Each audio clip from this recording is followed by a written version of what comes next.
Okay, yeah, thank you. Yeah, so today I'd like to talk about my recent work on topological pseudo entropy. So this talk is based on this paper in collaboration with Tadashi Takayanagi and Yusuke Taki at the Yukawa Institute.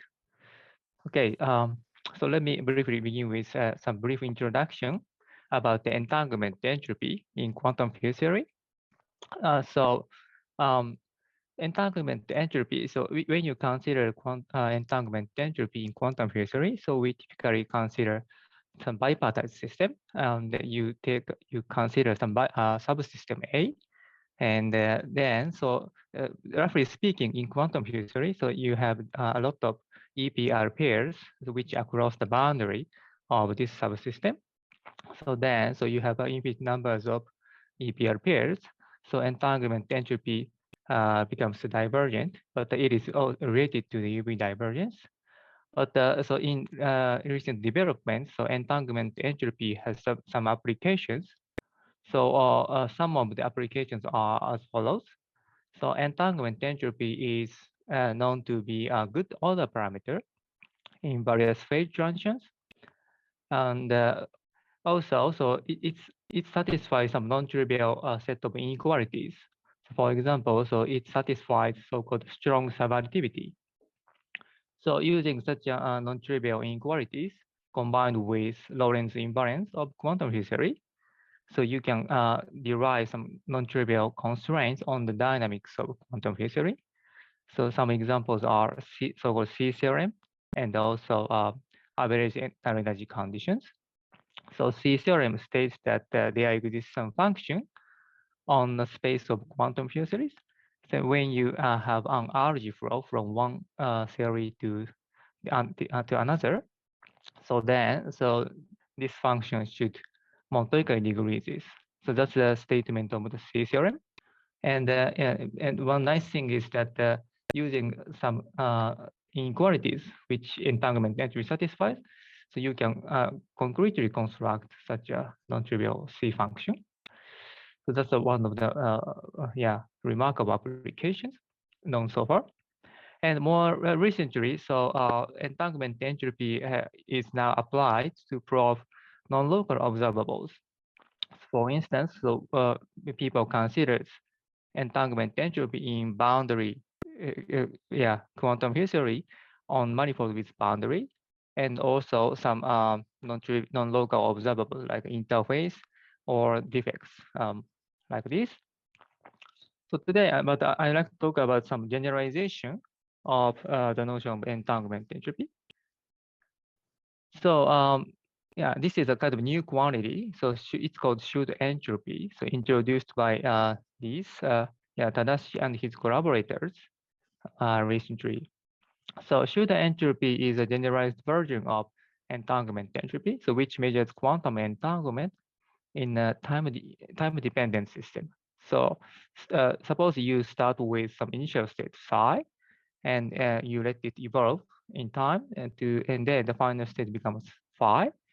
So typically, so entanglement entropy is just a von Neumann entropy of some density matrix.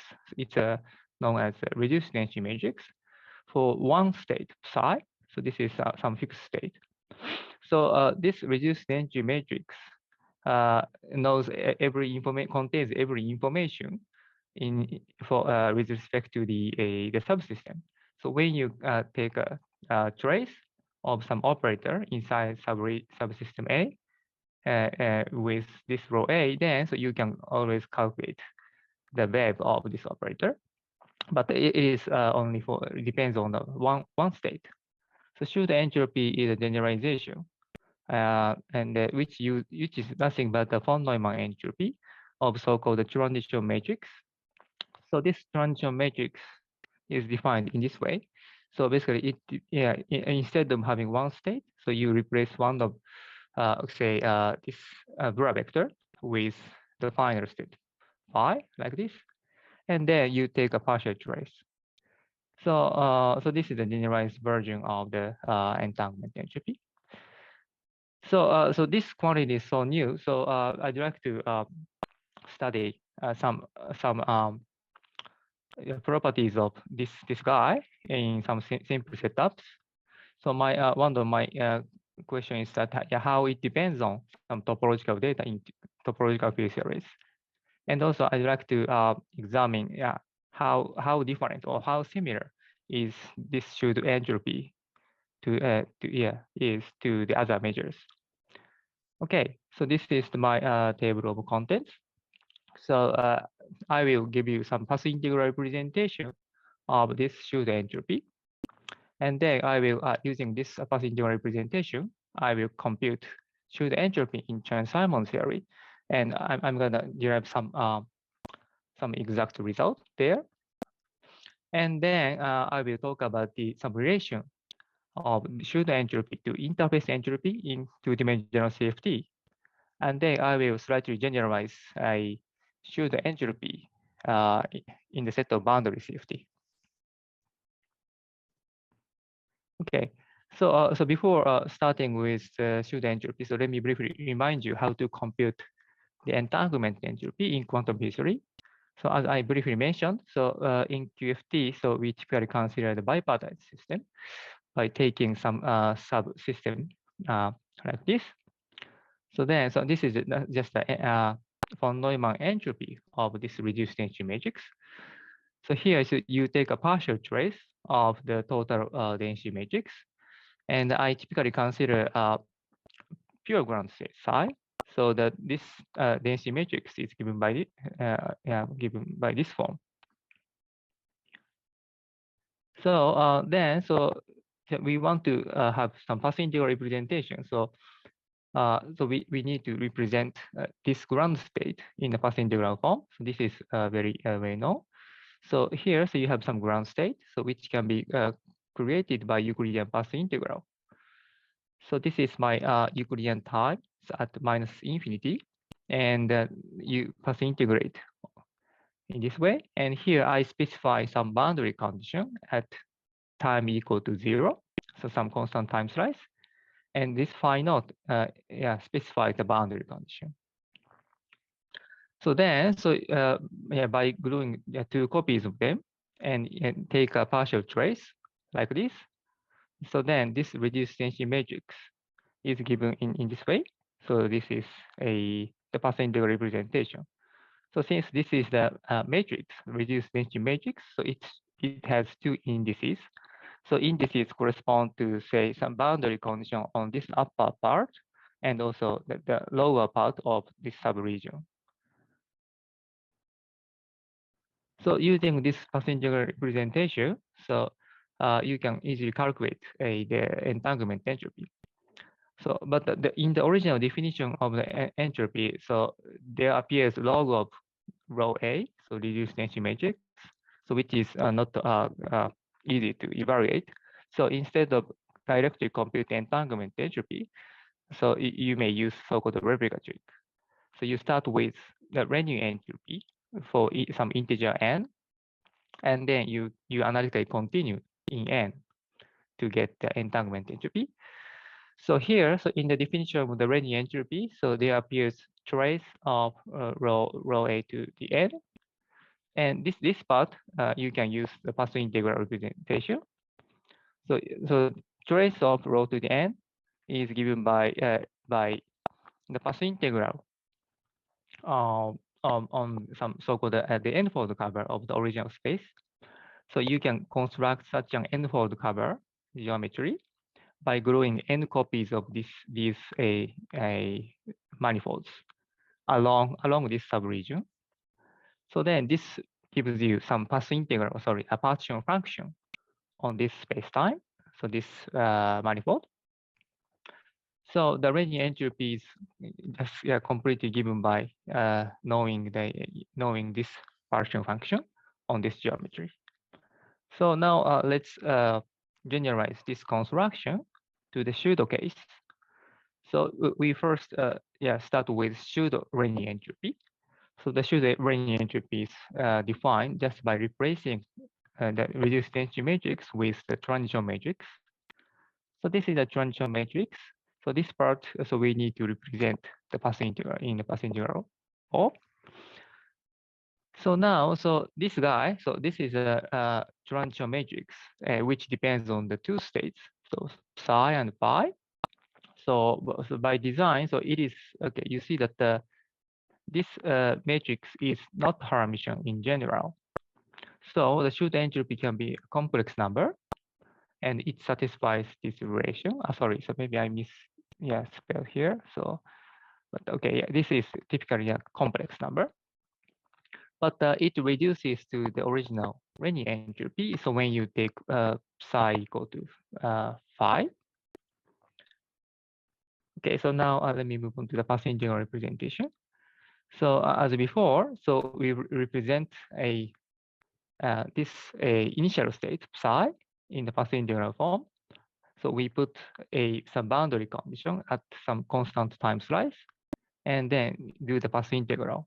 But here, so this psi, to create this states, so we insert some operator, so which may be local or non-local. But okay, anyway, so you insert some operator here, and to create this initial state, and then so you specify the boundary condition phi naught. So then, so the inner product between the initial and the final states is given by the path integral with operator insertions like this.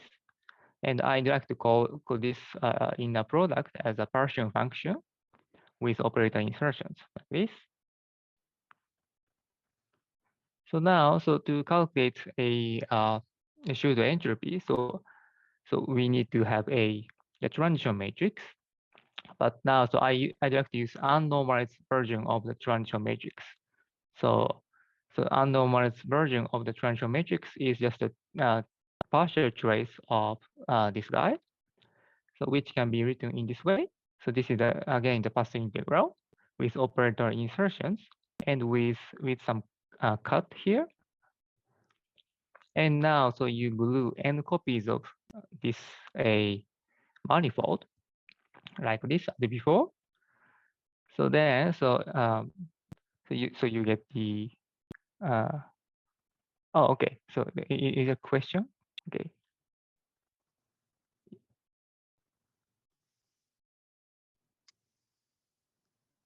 Any question?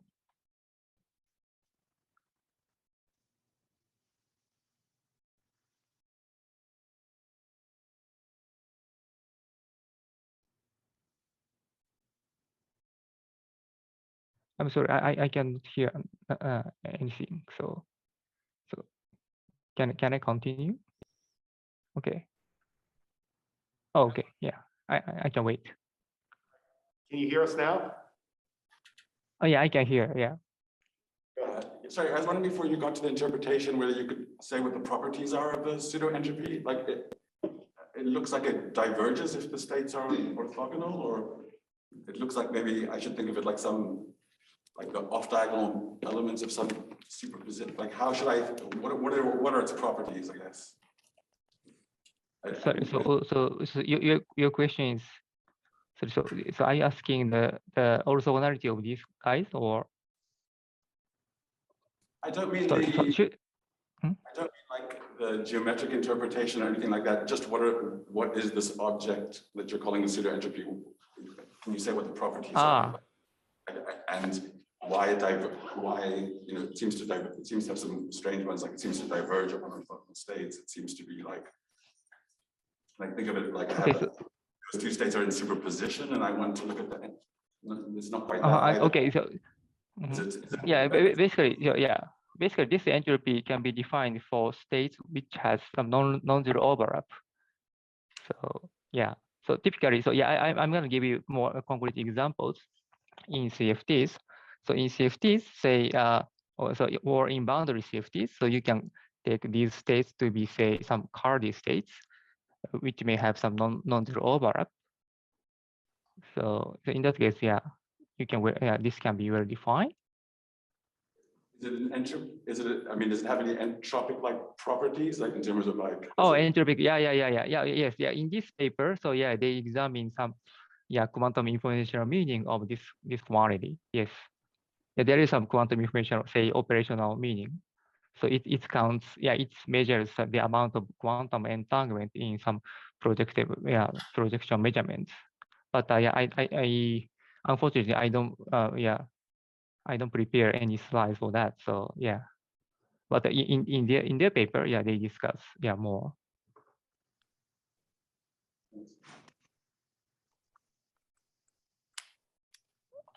Okay, so let me come back to, okay, so this slide. Okay, so this is the Poisson integral representation. So basically, so you insert these some operators on the n-fold cover, and then so you can define so that partition function. So in the end, so you get the Poisson integral representation of the pseudo-Renyi entropy given by this. So so there are some basic properties here. So if so in their paper, so they show that so when either psi, so initial state, or the final state is non-entangled state, then this pseudo-entropy or pseudo-Renyi entropy vanishes. And so this pseudo-Renyi entropy is also symmetric with respect to the subsystems A and B. And they also observed that in general, okay, so the subadditivity, so subadditivity means this inequality does not hold. So subadditivity holds for the for entanglement entropy, but it does not hold in general. Okay, so this one does not hold for the pseudo entropy. But they also study some holographic systems where the subadditivity can be shown. So in some restricted case, subadditivity holds. So this is some basic properties. And now let me move on to the some examples in Chern-Simons theory. So I'm gonna use 3D Chern-Simons theories with gauge group SUN and level K. Yes, so maybe Mukund has some question. Yeah, I'm confused by why it's an entropy in the first place, because it's just what you have is just a matrix, which doesn't have real eigenvalues in a positive eigenvalues. Yeah. So, and secondly, I don't understand what the information content is in any operational sense. And secondly, I don't even understand how you can do replica without prescribing any kind of branch cut structure. If you have, if you're taking limits n to 1 for complex entries. Okay. Some information, informational theoretical meaning has been discussed in their paper, and so it's kind of it is related to the projective measurement, because now okay, so let me go back. So here, so okay, this using this transition matrix. So this is kind of weak value measurement, I think. So you have this is initial state, and you have some operator, and then this is a projection measurement. So in quantum informational context, so these types of matrices are used in some literatures. So and they kind of generalize or they studied more about the properties of this quantity. Why and they also discuss why it's called entropy. Yeah, because it's a very natural generalization of the entanglement entropy. So it is a von Neumann entropy of this matrix. I mean, you could just always define trace row log row for any matrix. It's not an entropy in general. Right. So maybe you are worried about the complex value of this guy. Yes. Okay. I mean, but you could just say this for any matrix. What is special about this particular matrix? This matrix is describes some transition amplitudes, right? Like this. That I understand, but why is it an entropy associated with this matrix? So I worried about So do you want to know why we call this entropy? Yes. I don't know. It's just name, I think. Yeah. To my best knowledge. Yeah. Can you give me at least some better motivation for why one should study this? There are some motivations, described in this paper. So actually, so the motivation to define this quantity comes from the holographic setup. So they want to study some dynamical system. So where you have some initial state and you have some dynamical evolution, time evolution, and you have different final states. So in that context, they want to generalize the so-called Ryuta-Kayanagi prescription in dynamical setup. And so in that case, it is kind of natural to consider these types of measure. And of course, in the Holger case, so it is given by the area of some surface in the bulk. So it is always real number. But once you consider more this quantity in more general quantum mechanical system, so it can be complex. And so they classified they classified a class of theories. So depending on whether the eigenvalue of this guy is real or not. So they have some class of theories. They have some classification in their paper. But in general, so of course, this guy has complex eigenvalue. But in the restricted theories, the eigenvalue becomes real.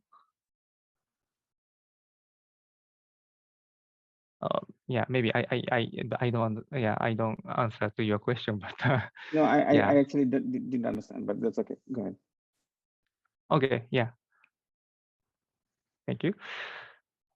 So let me move on to the Chern-Simons part.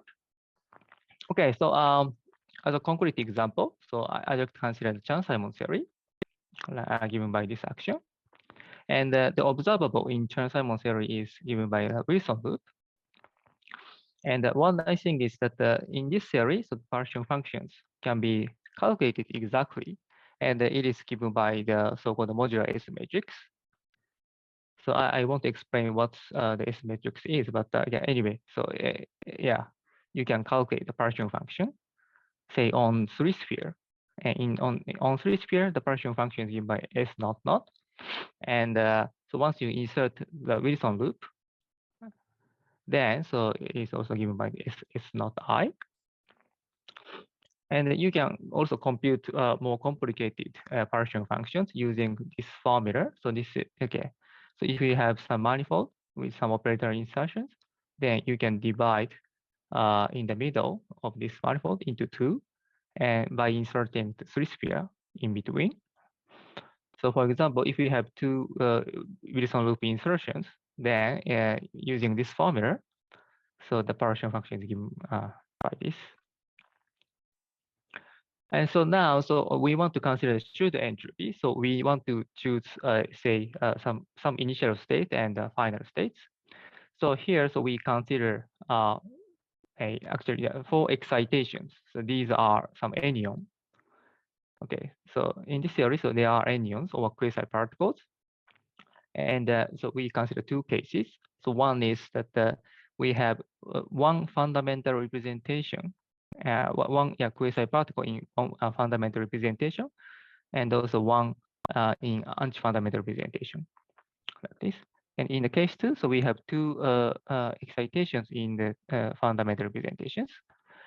And so fundamental and anti-fundamental representation can be connected by the Wilson line, like this. So in both cases, there are more than 2 ways to connect a fundamental and anti-fundamental ones by using Wilson line. So let me first study the case 1.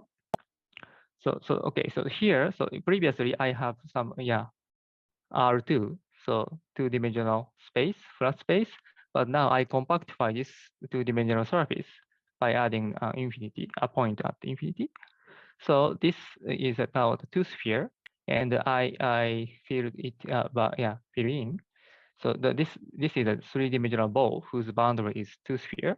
So here I have 2 excitations, J and J bar, and I connect these 2 by the Wilson line. So this Wilson line is inside the ball, and this is my my initial state, and my final state is different from this one. So I connect J and J bar in B, so like this. And then, so in this setup, so it's easy to calculate the transfer matrix.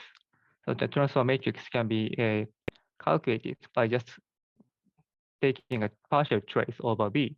So I just connect these two parts.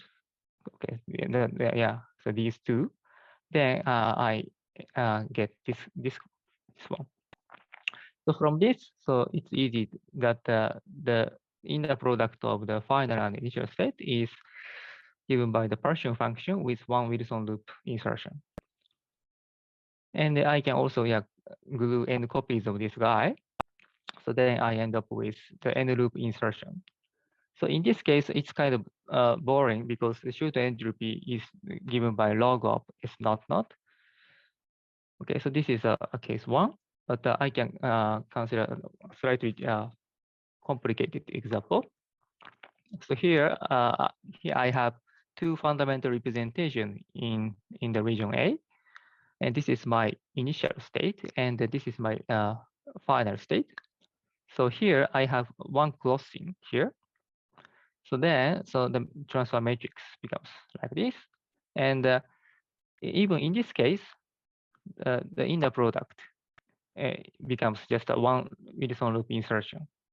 But this crossing is kind of important when you compute the partition function on the n-fold cover. So when you glue n copies of this guy, so then you end up with one Wilson loop with n crossings like this. And but the partition function for this guy is slightly complicated than before. But you can calculate the partition function like this. So shoot entropy becomes like this. And okay, so here, so I just want to emphasize that this is complex number. So this is just a complex. Here, so I have an imaginary number, and also this Q is also an imaginary number. Okay. So in this example, so the pseudo entropy becomes complex as expected. And there are slightly another example. So previously I had a flat space, but now I put a system on torus and consider these types of configuration. So the state, in this case, the state is generated by a Wilson loop on the torus. And maybe you can choose some general set of states like this. So psi is some linear combination of this guy, and pi is also takes in similar form.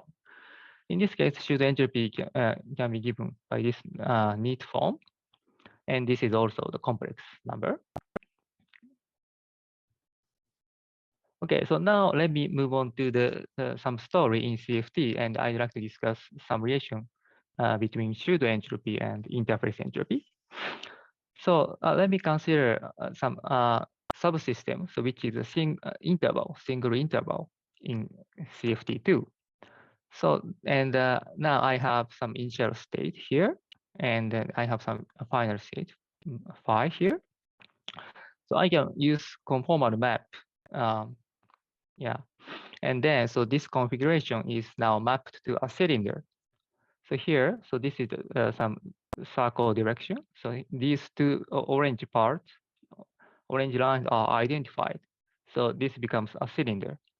So here I have a cylinder. And so this configuration, okay, by gluing n copies of this guy, then you can get the partition function. But okay, so this is very much similar to so-called interface entropy. So before, so in the case of pseudo entropy, so we have some states and some interface at some constant time slice here. But the interface entropy is nothing but the entanglement entropy across some conformal interface. So here, so this is the time direction. Here I have some conformal interface which separates the right-hand side and left-hand side. So the right-hand side is now I call some state psi, and left-hand side is given by some another state phi. So again, so I can compute interface entropy using the replica trick. So and using conformal map, So this one again becomes some cylinder. This configuration is mapped to a cylinder. And so now you see the similarity between this figure and the previous one. Actually, so they are equal up to a shift of tau by 2 pi half. So from this observation, so we find that the pseudo entropy for one interval is given by an interface entropy for a subsystem, half-line subsystem. So in CFT, okay, so they are just defined by the tau shift. So they give the same answer. And you can slightly, okay, you can also get some similar relation in QFT. So not CFT, but the QFT in higher dimensions. So this is the left-hand side is the pseudo entropy. And now I take a subsystem A as a half-line. And this is the interface entropy for half-line. And they actually give the same Partition function using replica trick. So they also give the same answer. This is some general relation between them. So now let me move on to the last part. So this is the left-right entanglement entropy. So in boundary CFT, actually, so okay. So previously, I only consider entanglement entropy for a subsystem. But here in boundary CFT, instead of taking a subsystem, you can define so-called the left-right entanglement entropy. So this is my boundary CFT, and this is the boundary. So you have left mover and right mover. So if you take some boundary states, okay, this is boundary states is actually given by Ishibashi state, for instance. So if you take the boundary condition as a Ishibashi state, then the left mover and the right mover are entangled. And then so you can take a partial choice with respect to say right mover. So then you can define, say, the von Neumann entropy for the left sector like this. But okay, in boundary CFT, so any boundary state has to satisfy this gluing condition. So due to this gluing condition, so left mover and right mover are related to each other. And okay, and any boundary states can be expanded by so-called Ishibashi state, and Ishibashi state gives you some also normal, sorry, not also normal, but some basis for the boundary states satisfying this relation. But in general, so these boundary states are not normalizable. So now I can easily generalize the notion of left-right entropy to the pseudo case, pseudo analog. Okay, I can define pseudo analog of left-right entanglement entropy. So instead of having the reduced entropy matrix, I can use these types of transition matrix. So now I can compute this guy, so left-right pseudo entropy. But as I briefly commented on, the boundary state is not normalizable. So I need some regularization.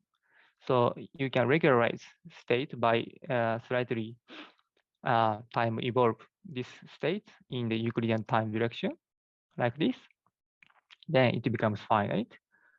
So then in general, so this left-right pseudo entropy takes this form. So there is some UV divergent part, but the remaining part is finite and depends on the choice of the initial and final states.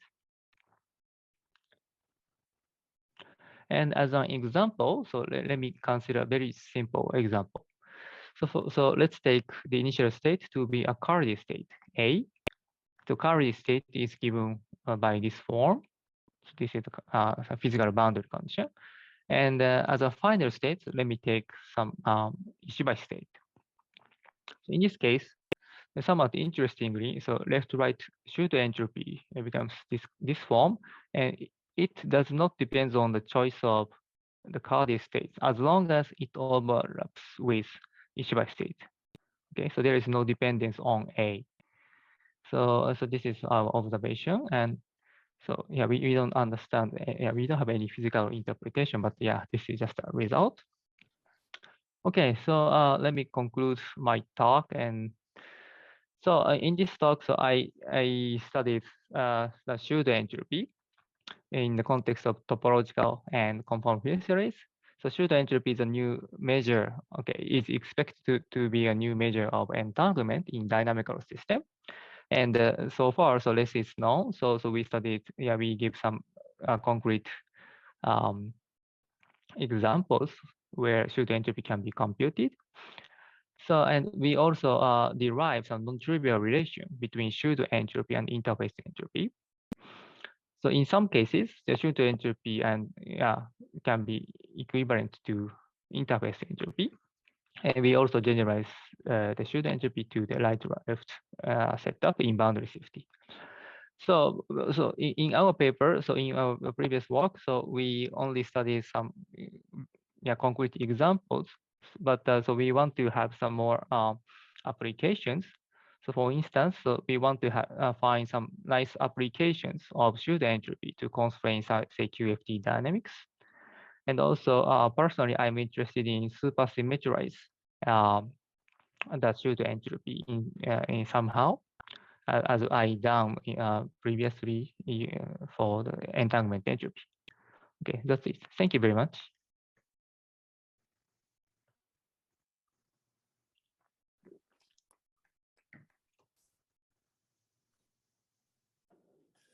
A few questions.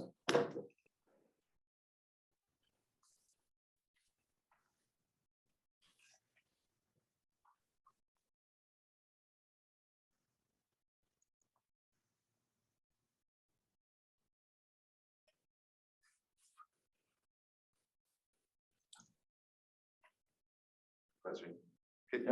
Can this operator tau be viewed as a quantum channel? And can it be related to properties of that channel? Properties of channels. Excuse me. So what do you mean by channel? Quantum channel? Yeah. So yeah. What kind of channel do you have in mind? So tau can be any kind of anything. Okay.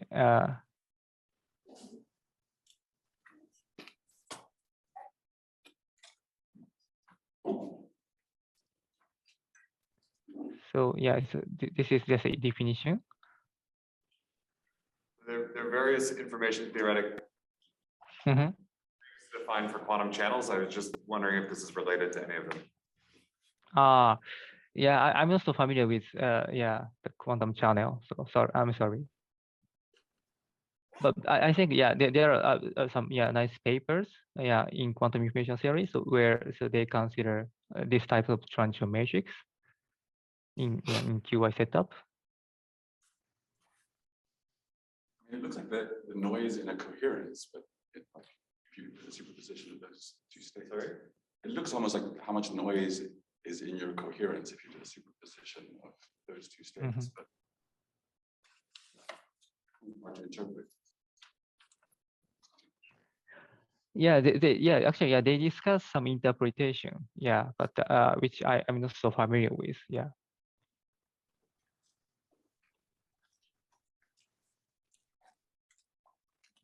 Can you interpret the time-lag twist operator as some pseudo entropy? I'm sorry, could you say again? Can you think of time-lag twist operator as calculating some pseudo entropy? Time-lag operator. Time-lag twist operator. So which one are you mentioning? Twist operator. Ask the question again. Take your mask off and ask the question again. Can you think of the time-lag twist operator as calculating some pseudo entropy? Time-lag twist operator. So okay, here. Time-lag. Space like we think of calculating some random entropy. Von Neumann entropy. That goes to anyway. But then if I do an continuation to be time-lag, a generic complex. Okay. I see. Yeah, here I use this as Euclidean path integral, but yeah. So if you go to the Lorentzian, yes, I think it may be time-lag, yes.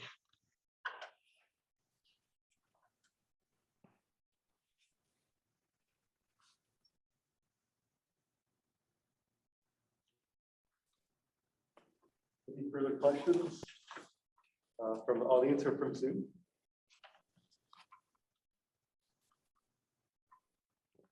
Okay, let's thank Tatsuma again. Thank you very much.